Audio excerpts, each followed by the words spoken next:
My name is Dale Pruitt, and in the fall of 1994, I was running paramedic shifts out of a station in Manteo, North Carolina, right on the edge of the Outer Banks. 3-man crew, 12-hour nights, a lot of drunk tourists, and the occasional cardiac on the beach. Nothing glamorous.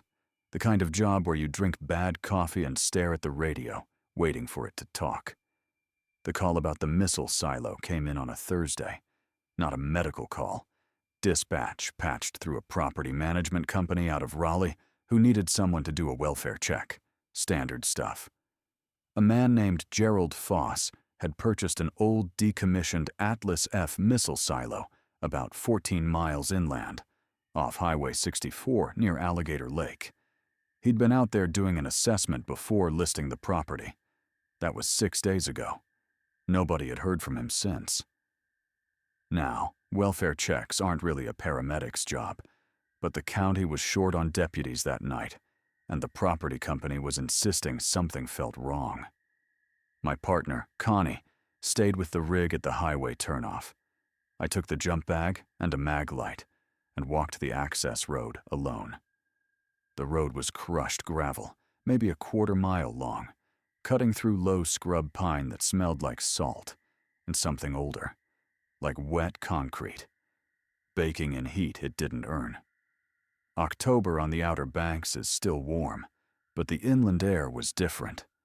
Heavier. No ocean breeze reaches that far. The pines stood completely still.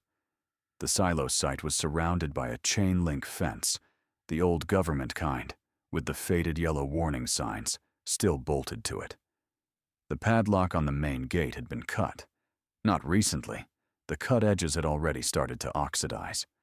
I pushed the gate open and walked toward the main structure, which looked like a low concrete bunker with a rusted steel access hatch set into the ground about 30 yards from a small operations building. The operations building was unlocked. Inside, I found a sleeping bag, an unzipped duffel bag with clothes and a camera, a Coleman lantern, and a folding table with a stack of papers on it. Property assessment notes, photographs of the silo interior, a legal pad, and a phone. A landline, which surprised me. I didn't know the property still had active service. I picked up the receiver out of habit and got a dial tone. I set it back down. On the legal pad was what looked like a resignation letter, handwritten. It was addressed to the property company, and it said, Gerald Foss was terminating his employment effective immediately. No explanation. Just his signature and a date. 3 days after he'd arrived. That meant he'd been here 3 days before he wrote it, and nobody had seen him for 3 more days after that. I was about to step back outside to radio Connie when the phone rang. 1 ring, then silence. I waited. It rang again. I picked up. Nothing. Not dead air. There's a difference. Dead air is empty. This had texture. Something on the line was breathing, or at least producing a rhythm that felt like breathing, slow and irregular, with a faint mechanical undertone that I couldn't place, like something breathing through a long, long tube. I said hello twice. I said, "This is Dare County EMS." The rhythm didn't change. I hung up. I went outside and shone the maglite at the access hatch. It was a heavy circular thing, like a submarine door set flush with the ground. The handle mechanism had been moved, not broken, turned. Someone had opened it and left it slightly ajar. The gap was maybe 2 inches, and cold air was seeping out of it, the kind of cold that doesn't come from weather, the kind that comes from depth. I did not open that hatch. That's something I want to be clear about. I was not going to climb down into a decommissioned missile silo in the dark, alone, with a welfare check and no backup. I went back to the operations building to use the landline to call Connie. I picked up the receiver. The breathing was already there. It hadn't rung. I hadn't dialed. But whatever had been on the line before was already there, waiting. That same slow mechanical rhythm filling the earpiece. I said, "Who is this?" And then a voice, low, male, rough in a way that sounded less like sickness and more like something physical had happened to the throat. It said one word. My name. My actual name. Dale. I set the phone down on the table. I didn't slam it. My hands were steady, which surprised me, because my chest wasn't. I walked outside and I kept walking all the way back down the gravel road to the highway. I told Connie to call the sheriff's office. I told her to tell them we needed deputies and a descent team. Here's what the sheriff's department found when they went down into the silo the next morning. Gerald Foss was at the bottom of the access shaft, on a metal catwalk about 60 feet down. He was alive. Barely. Severe dehydration, hypothermia, 2 broken fingers on his right hand, and a head wound consistent with a fall. He'd been down there for at least 4 days. He couldn't have made a phone call. There was no phone down there. The silo had been stripped of equipment decades ago. The only active line on the property ran to the operations building, which is where I was standing when I received the calls. The property company had no record of calling the silo line that night. Nobody did. Foss recovered. He couldn't explain how he'd fallen into the shaft.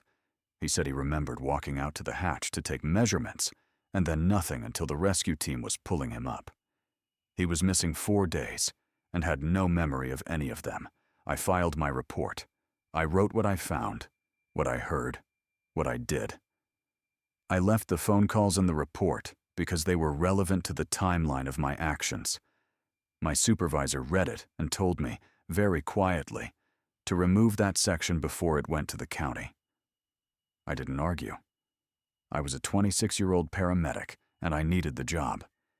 But here's the part I didn't put in any report, because I didn't know what to do with it then, and I'm still not sure I do now. Gerald Foss, when the deputies were walking him out, asked one of them something. The deputy mentioned it later, off the record. Foss asked if anyone had found the other person. The deputy said there was no one else. Foss looked confused and said, "There was someone on the catwalk with me. He was talking to me the whole time. He kept me awake." He described a man, medium height, thin, wearing clothes that were wrong for the weather. And he said the man told him his name. The name was Eddie Pruitt. Eddie Pruitt is my brother. Was my brother. He disappeared in 1987, when I was 19, and he was 16, during a fishing trip in the Sound. We never found a body. The case is still technically open. I've thought about a lot of explanations for what happened in that silo. Foss could have seen my name on my uniform before he fell. I could have been half asleep and heard static, not breathing. The phone could have had a loop in the line, something old and corroded, making noise that my brain shaped into something recognizable. But then I think about the cold air seeping out of that hatch, the way the voice knew my name before I said it. The fact that my brother's entire life, after age 16, fits inside every dark and bottomless place I have never been willing to go. I transferred out of Dare County in 1995. I've not been back to the Outer Banks since. The silo sold in 1997. I don't know who bought it. I don't know if the landline still works. I don't want to know.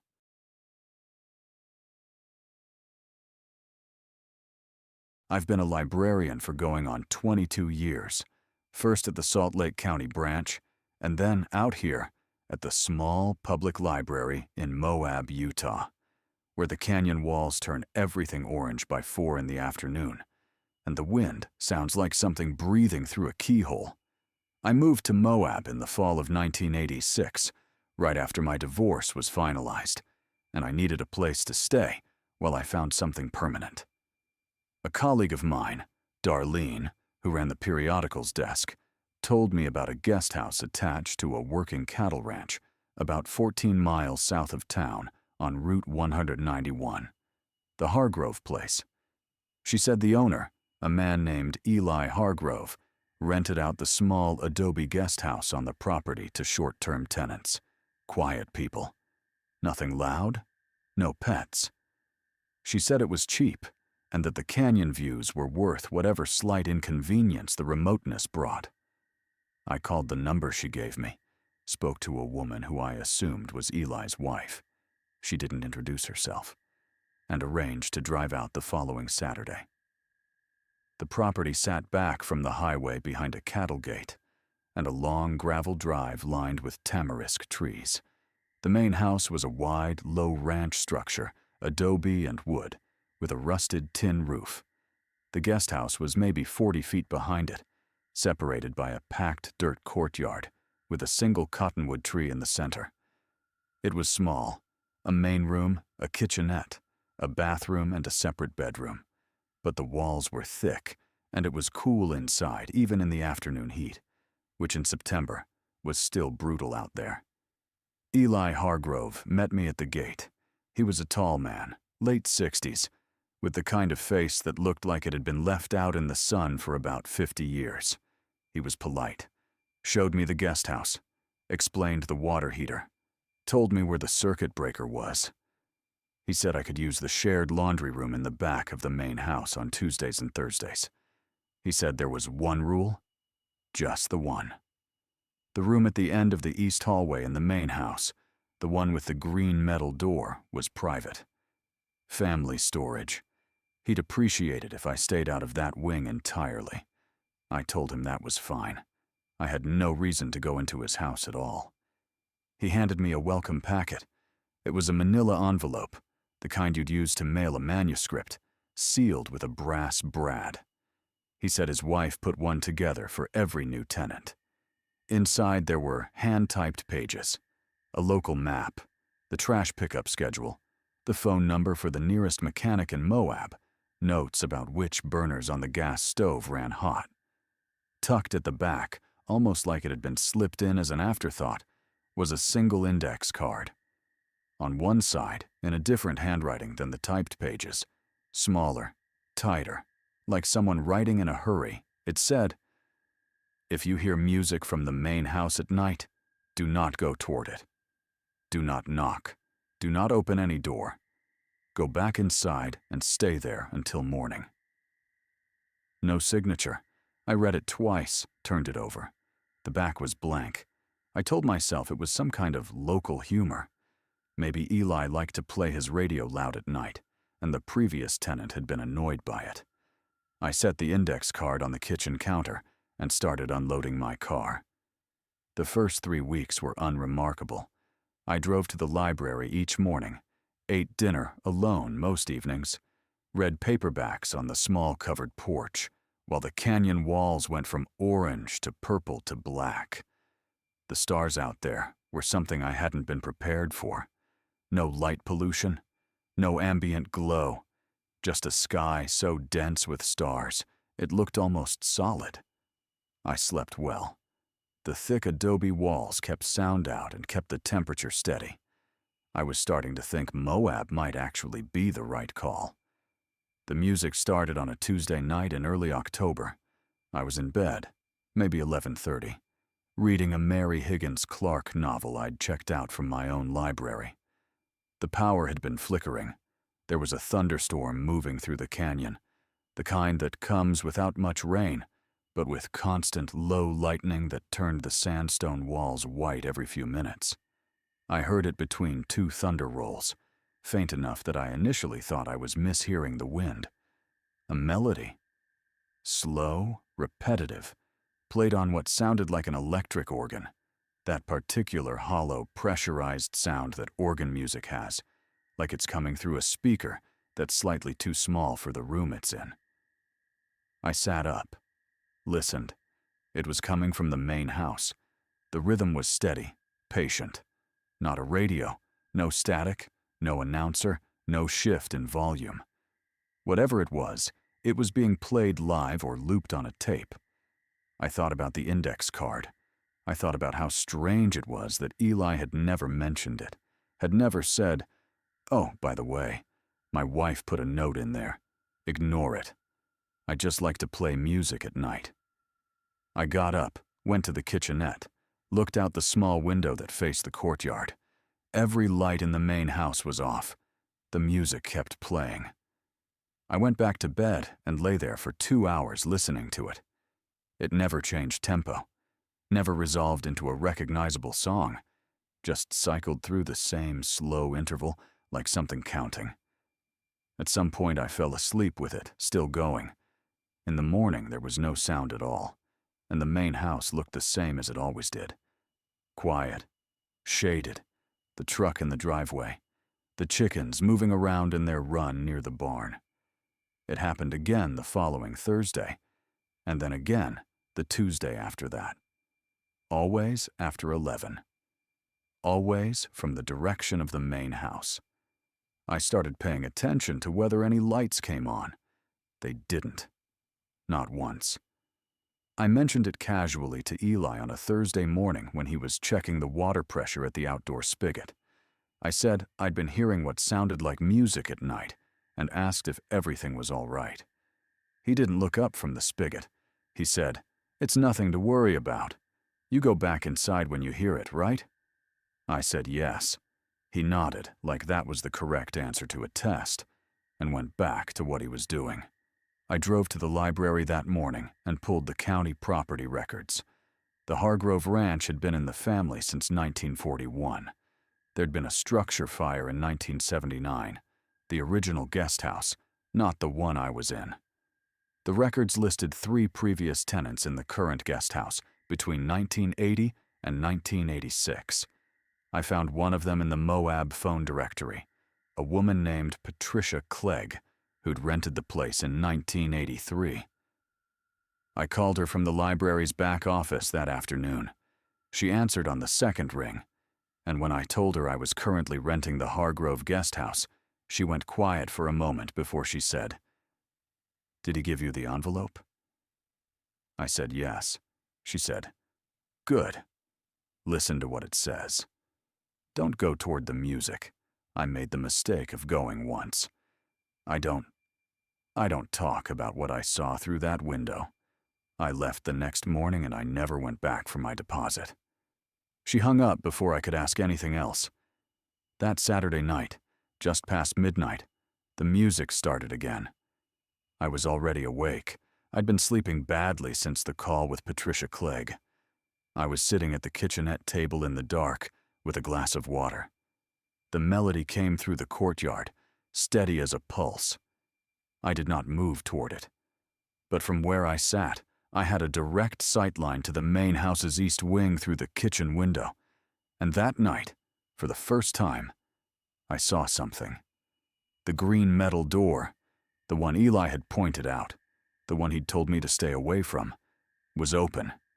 Not wide open, just slightly, maybe 6 inches, enough to show a thin vertical strip of dim orange light from inside. And standing in that gap, facing the courtyard, was a figure. I couldn't see a face.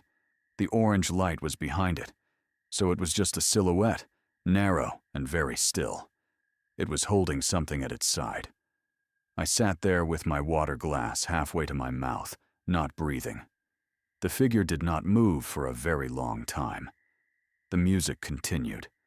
Then the door swung closed, slowly, from the inside, and the orange light went out, and the music stopped. I moved out of the Hargrove guest house the next morning. I did not say goodbye to Eli. I left the key on the kitchen counter next to the index card, which I had kept out this whole time where I could see it. I took a room at a motel in Moab for 2 weeks, while I found an apartment closer to town. I never drove back down Route 191 past the cattle gate.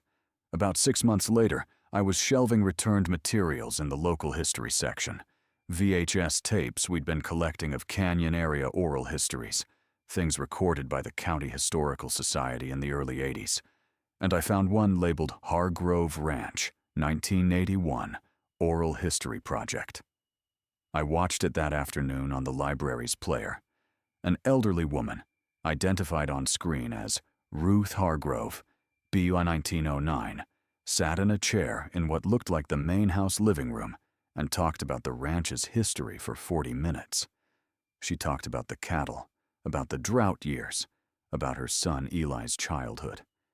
Near the end of the tape, almost as an aside, she mentioned a daughter. She said the daughter had died in the guest house fire in 1979. She said the daughter had loved music. She said she'd been a gifted organist. Ruth Hargrove looked directly into the camera then, not at the interviewer, and said, very quietly, "She still plays.